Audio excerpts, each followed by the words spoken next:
Graça e paz, meus irmãos, que benção estarmos aqui na Escola de Propósito.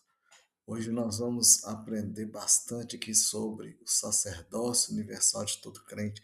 Vocês estiveram com o pastor Hudson por um bom período e agora comigo, pastor Bruno, nós estaremos meditando, conversando, compartilhando com vocês sobre essa maravilhosa lição, a lição 1 minha, né?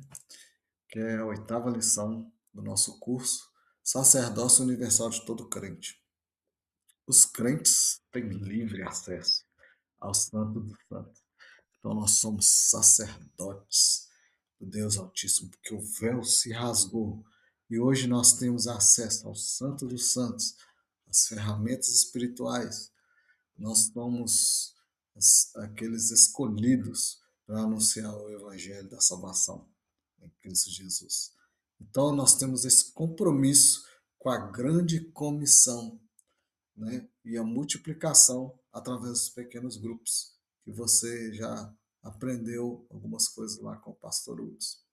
Nós vamos falar bastante sobre essa importância do sacerdócio universal. Cada crente deve reconhecer seu papel no sacerdócio universal, entendendo que sua vida e as ações são chamadas para servir e expandir a mensagem de Cristo. O objetivo é que cada lar funcione como uma extensão da igreja, contribuindo para a grande comissão e para a multiplicação dos pequenos grupos na comunidade. Nós vivemos em comunidade, irmãos. Nós vivemos rodeado de pessoas. E a bênção do Senhor está na relação. Guarda isso. Você não vai somente adorar o Senhor, glorificar o Senhor na vertical, mas também na horizontal. Nós precisamos ter esse entendimento de que nós fomos chamados para cumprir uma missão uns com os outros. Nós abençoamos vidas, nós cuidamos de vida, nós somos pessoas relacionais. Então nós precisamos entender que Deus está nessa relação. E essa relação, esse relacionamento, ele passa não somente pelas pessoas próximas, mas também com a nossa comunidade, né? Não somente dentro da nossa família. Nossa família é o primeiro lugar, mas também com a nossa comunidade. Não podemos viver isolados de tudo. Você, não, eu vivo isolado, vivo minha vida e é isso. Não, eu preciso influenciar toda a minha comunidade. E nós vamos trabalhar sobre isso aqui. Ver que isso é bíblico, tá bom? Então, primeiro passo, é a gente entender a grande comissão. O que Deus trabalhou através da pessoa de Jesus? O que Jesus nos mandou fazer? Então, primeiro ponto, a grande comissão, conforme Mateus 28, 18 a 20, nós conhecemos esse texto, ide por todo mundo, pregar o evangelho, fazendo discípulos, batizando em nome do Pai, do Filho e do Espírito Santo, né? Discipulando essas pessoas. Então, esse é um imperativo de Jesus. Ele não deu opção. Ele diz que é isso que nós temos que fazer. Né? Façam seguidores de todas as nações, abrangendo todas as culturas, todos os povos. Esse mandamento é fundamental para o crescimento e disseminação da fé cristã no mundo. Então, para isso que nós somos chamados. Eu lembro, assim, lembrei agora de um missionário que largou tudo, milionário, largou tudo nos Estados Unidos e veio com sua família para morar no Amazonas. E hoje eles têm várias igrejas no Brasil inteiro. Pai do pastor, Abe Uber, ele muito simples, milionário, mas muito simples, conseguiu alcançar uma cidade que se chama Santarém. Ele conseguiu fazer um trabalho maravilhoso numa cidade parecida com a nossa, de tamanho, né, Sete Lagoas, em número populacional. Hoje eles têm igreja lá de mais de 65 mil membros. Então, missionários que foram enviados para vários lugares do Brasil, missionários do Brasil sendo enviados para vários lugares do mundo. Mas nós somos um missionário ali onde nós estamos. Onde nós estamos, nós somos missionários para cumprir essa grande comissão e Mateus 28, 18 a 20. Então, nós somos embaixadores de Cristo. O caráter da grande comissão é inclusivo e abrangente, convocando todos os crentes a se tornarem embaixadores de Cristo, levando o evangelho a cada canto do mundo. Isso implica em um compromisso ativo e contínuo na evangelização e no discipulado, porque também a gente precisa estar entendendo que nós precisamos discipular pessoas, acompanhar pessoas. A nossa igreja, ela tem como visão de cuidado. O cuidado não é o cuidado de apenas dar um bolo ali para o visitante após o culto. Não, o cuidado é muito mais abrangente. Isso é importante também, né? Já é uma abertura de porta, mas o cuidado é se aproximar, é estar junto. E nós vamos falar sobre isso, que é desses embaixadores de Cristo que nós somos. Então, a igreja, ela começa em casa. Por que a igreja começa em casa? Os lares devem funcionar como extensão da igreja. Então, nós temos a igreja, temos os lares. E os lares são uma extensão, porque ali nós vamos alcançar aquela comunidade, os lugares, os bairros onde estão espalhados os membros da igreja local, né? E ali é onde a mensagem de Cristo é ensinada e vivida diariamente. Então nós temos aí dois rapazes estudando a Bíblia, né? Um conversando com o outro, discipulando um ao outro, discutindo sobre a fé cristã. E isso era uma prática em Atos 5:42, né? Essa prática fortalece a fé e a comunhão entre os membros da família também. Então, a gente tem membros da nossa família que a gente precisa fazer isso, e a gente tem pessoas que a gente precisa fazer isso também, né? E então a casa é uma extensão da igreja, ok? E a multiplicação através dos pequenos grupos, né? Porque, além disso, a multiplicação dos pequenos grupos garante que a mensagem alcance mais pessoas. Então, os grupos, eles naturalmente, eles vão recebendo pessoas, porque pensa bem, você tem um filho que não vai à igreja, mas você abre a sua casa, você começa a fazer um pequeno grupo, você começa a ter reuniões ali e ele começa a se aproximar. Isso eu estou falando de coisas reais que aconteceram nos nossos pequenos grupos. A pessoa começa a se aproximar, começa a participar, começa a se envolver. Daqui a pouco ele está recebendo uma ministração, uma oração. Daqui a pouco é, ele é ganho para o grupo acolhe ali, alguém encosta nele, começa a discipular e aquela pessoa se converte ao Senhor Jesus. Depois ela começa a congregar na igreja. Então, é maravilhoso isso, por quê? Porque nós estamos, na prática, evangelizando, nós estamos cuidando, nós estamos abraçando aquela pessoa e dando direção a ela através do discipulado. Nós estamos gerando discípulos. Aleluia. Foi o que Jesus mandou a gente fazer, né? Daqui a pouco você vê aquela pessoa se batizando. Aí na hora que ela batiza, aquela festa, porque você acompanhou, porque você discipulou aquela pessoa, você conseguiu ajudá-la a crescer na fé. E, e os pequenos grupos, eles dão muitas aberturas para isso, é uma porta aberta exatamente para que haja multiplicação, porque aquela pessoa é agregada e na igreja local. Então, a multiplicação dos salvos em Jesus, a importância da multiplicação no crescimento da igreja e na conquista das cidades. Irmãos, nós precisamos conquistar a nossa cidade, nós precisamos evangelizar a nossa cidade, nós precisamos ser uma igreja que influencia toda uma cidade. Não podemos apenas estarmos ali como mais uma, mas nós precisamos ser aquela igreja que transforma a cidade, que vê os pecados das pessoas, né?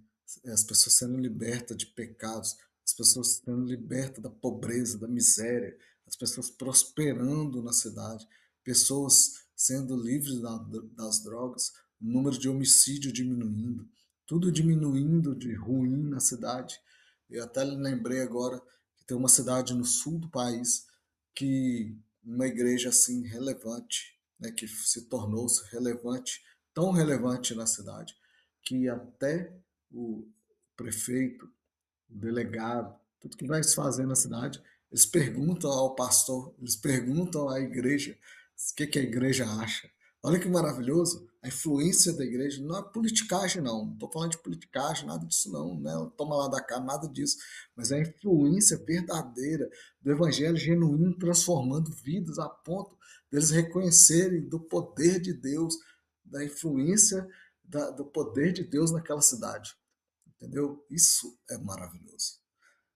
Então nós precisamos multiplicar. Atos 6:7 diz que a palavra de Deus se espalhou, né, e deu um resultado, um aumento significativo no número de discípulos e evidenciando a multiplicação dos salvos em Jesus. Em Atos 5:14, depois você lê todos esses versículos, que a nossa lição aqui é rápida, então a gente não está lendo, mas você vai estudar aí, você vai ler. Atos 5:14, mais pessoas se reuniam ao Senhor, demonstrando a expansão da fé e a importância de alcançar multidões para Cristo. Já pensou? Você vendo multidões sendo alcançadas, já pensou a gente parar uma Lagoa da Boa Vista ali, aquela parte, aquele anfiteatro ali, fazer uma grande festa de multiplicação, né? Milhares de pessoas, e a gente colocar várias piscinas lá, sair batizando vários milhares, centenas de pessoas, não sei, impactando a cidade de Sete Lagoas. Então é isso que nós precisamos fazer. É isso que Deus nos chamou para fazer e eu creio nisso. Atos 2:16 e 17 cumprimenta a profecia de Joel, onde o Espírito foi derramado sobre todas as pessoas, levando à multiplicação e ao testemunho poderoso dos crentes. Aleluia. Nós estamos aí nos últimos tempos e nós precisamos entender isso. Nós precisamos entender que nós fomos chamados para essa grande colheita. Nós vamos fazer uma grande colheita para o Senhor. Nós vamos ganhar muitas almas, porque o Espírito Santo está sendo derramado. Sinta aí a presença do Espírito Santo. Sinta o mover do Espírito Santo na sua vida. O Senhor está falando no seu coração, está colocando algo, um desejo ardente de fazer essa obra. Então, é o Espírito Santo. O Espírito Santo vai nos dar condição, ferramentas, a palavra profética, a palavra rema revelada, a palavra de conhecimento, os dons espirituais para a gente cumprir isso em nome de Jesus. Porque as armas do Senhor são poderosas em Cristo Jesus para destruir fortalezas, aleluia. Nós temos então essa questão da multiplicação que é muito importante, com o objetivo de alcançar as multidões. Nós precisamos alcançar multidões, irmãos. Não podemos ficar parados. Não podemos achar que a igreja é para a gente poder conquistar coisas para nós mesmos. Mas nós precisamos realmente cumprir o propósito do Senhor. Então, precisamos alcançar multidões. Não são poucas pessoas. Não dois, três. Não quero batizar 15. Nós queremos batizar multidões, centenas, centenas de pessoas. Se possível, milhares, em nome de Jesus. Por quê? Porque nós vamos ter uma igreja que vive esse mover, que vive essa certeza de que nós podemos conquistar a cidade através do discipulado, através da minha disposição. Eu preciso estar disponível para isso. Então, nós vamos alcançar multidões para Cristo Jesus, né? E o crescimento da comunidade da fé. Em Atos também 5:14 é relatado cada vez mais pessoas se uniam no Senhor, demonstrando que a evangelização da comunidade, né, ela dos crentes atrai novos fiéis. A expansão da fé é um esforço conjunto para engajar e acolher aqueles que estão buscando a verdade. Então nós precisamos desse engajamento de todos, todos fazendo um pouquinho, todos evangelizando um, cuidando de um, discipulando um. Olha que maravilhoso. Eu discipulo um, o outro discipula outro e nós dobramos. Olha só, essa é a multiplicação, né? Mas eu preciso estar engajado. Se eu não estiver engajado, não tiver, né, nesse entusiasmo todo de fazer, sendo intencional, nós vamos ficar passando dias, aí meses, anos, daquele mesmo jeito. aquele mesmo número de pessoas, olha lá se não diminuir. Então, não. Nós precisamos evangelizar. Crentes atraindo novos fiéis, né? A expansão da fé. Existe esse esforço conjunto. É um esforço de cada um esforço meu, um esforço seu, um esforço do outro, do corpo de Cristo, não dos pastores. Às vezes a gente está pensando assim, não, os pastores dão conta, o departamento dá conta, o departamento de evangelismo resolve. Não, irmão, cada cada um, põe no seu coração isso.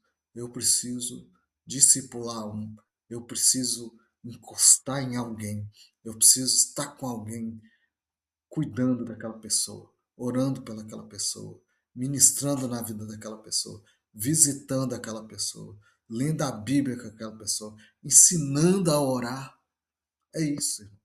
É o crescimento em conjunto, um esforço conjunto para engajando na obra do Senhor, cuidando de vidas, discipulando vidas. É a unidade, a comunidade da fé. Então, para a gente ir encerrando esse primeiro vídeo. Nós estamos muito felizes, estou muito feliz aqui com esse primeiro vídeo. Os 5 fundamentos do ministério. Olha só, nós viramos uma igreja do gerar, do fazer, desculpa. Né? A igreja, falando de uma maneira geral, ela virou uma igreja do fazer. Fizemos tantos eventos, fizemos tantos show gospel, fizemos tantas coisas, talvez para nós mesmos, para nos alegrar, para estarmos ali em comunhão, sim, também. Mas viramos a igreja fazer, fazer, fazer, fazer. Não estávamos gerando vidas. Nós precisamos voltar a se mover da igreja do gerar. Então, os 5 fundamentos do ministério é a evangelização é prioritária. Então nós precisamos entender que precisamos evangelizar. Quanto tempo você não evangeliza? Pensa comigo nisso. Quanto tempo você não fala com ninguém, né? Ou não discipula ninguém? Né? Nós precisamos evangelizar. E evangelizar hoje é diferente do tempo passado. A comunicação mudou, nós vimos isso nas aulas pastorais. O jeito de fazer mudou. Por quê? Porque as pessoas hoje, elas já ouvem o evangelho na rádio, na internet, na televisão, né? Na rádio, nem existe rádio, mas na internet, elas já sabem que Jesus é o Salvador. Mas às vezes não abriu, não caíram as escamas dos olhos dela. Mas, através da igreja que gera, que é amorosa, através da sua vida, que é uma vida que se dispõe, que caminha uma milha com essa pessoa, que vai cuidar dessa pessoa, ela vai entender o verdadeiro Evangelho de Cristo. Ela vai ver que não são só palavras, mas que é um mover genuíno. Então a evangelização ela é prioritária. E é uma evangelização de uma maneira diferente, né? Discipulando, transformando vidas. É uma evangelização através do discipulado. Eu tendo amor com a pessoa. Não é eu passar uma lista de regras para ela e falar com ela assim, vai lá, cumpre isso e tá tudo certo. Não. É eu discipulando até ela ser livre, ela ser liberta, tirar as mazelas, né? Até que ela entenda o verdadeiro evangelho, o plano de salvação, que ela entenda os dons espirituais, o mover do Espírito Santo, que ela entenda o que é uma igreja local, realmente, que quer orar, que um pai ser sacerdote no lar. Então é isso que a gente precisa fazer, né? A comunhão, ela sentir-se amada, ela sentir cuidada, né? Criando comunhão que fortalece a fé, né? O serviço cristão, eu cumprindo o ID de Jesus, trabalhando na prática com serviço cristão. Amanhã eu for fazer uma visita a um casal que se batizou. Eles estavam meio inconstantes na igreja, estavam indo muito, e eu assisti, conversei, eles passando contra-ataques. Muitas pessoas vão se batizar, vão passar por contra-ataque. Mas se ninguém estiver junto delas, acompanhando, às vezes elas vão se desviar. Elas não vão conseguir. Por quê? Porque elas são novas na fé, elas são bebês espirituais. E o bebê ele precisa de cuidados especiais. O bebê você não solta ele lá e fala assim, come. Você não dá um prato de comida para ele e fala assim, come. Você primeiro dá uma papinha, né? Primeiro o leitinho, depois a papinha, depois uma comida um pouquinho mais sólida. Você vai acompanhando, você não deixa ele sozinho, você não deixa ele caminhar sozinho, você cerca. Você tem cuidados especiais com o bebê. E é isso que nós estamos falando. Serviço cristão. Você sendo um servo que acompanha alguém, que cuida de alguém, né? Às vezes a gente quer o altar da igreja. A gente quer cantar, porque eu vou estar lá no altar. A gente quer pregar lá na igreja, porque eu estou no altar como destaque. Ou eu quero um cargo de liderança, eu quero um cargo de departamento. Mas tem tanto trabalho para a gente fazer, tem tantas vidas a salvar, tem tantas vidas para cuidar, tem tantas pessoas precisando de um acompanhamento de perto. Então, para que ela depois possa também cuidar de alguém. Para que ela depois tenha a maturidade, porque ela passou pelo processo junto com você e você treinou ela a ser uma outra liderança, um outro discipulador. Então, a multiplicação gerando novos líderes. Olha só, então eu acompanho aquela pessoa, eu faço ela crescer em Cristo Jesus, ela começa a trabalhar na igreja, ela começa a ser um servidor também, ela começa a servir também na igreja, aí ela se torna um outro discipulador, um líder, talvez, né? Talvez aquele líder que você não foi, que você não foi nem chamado para ser aquele líder, mas ela foi. Então é isso que nós precisamos fazer. A igreja do gerar novas pessoas, gerar discípulos. Amém? Então você foi feito para uma missão. É a nossa próxima aula. Deus abençoe em nome de Jesus.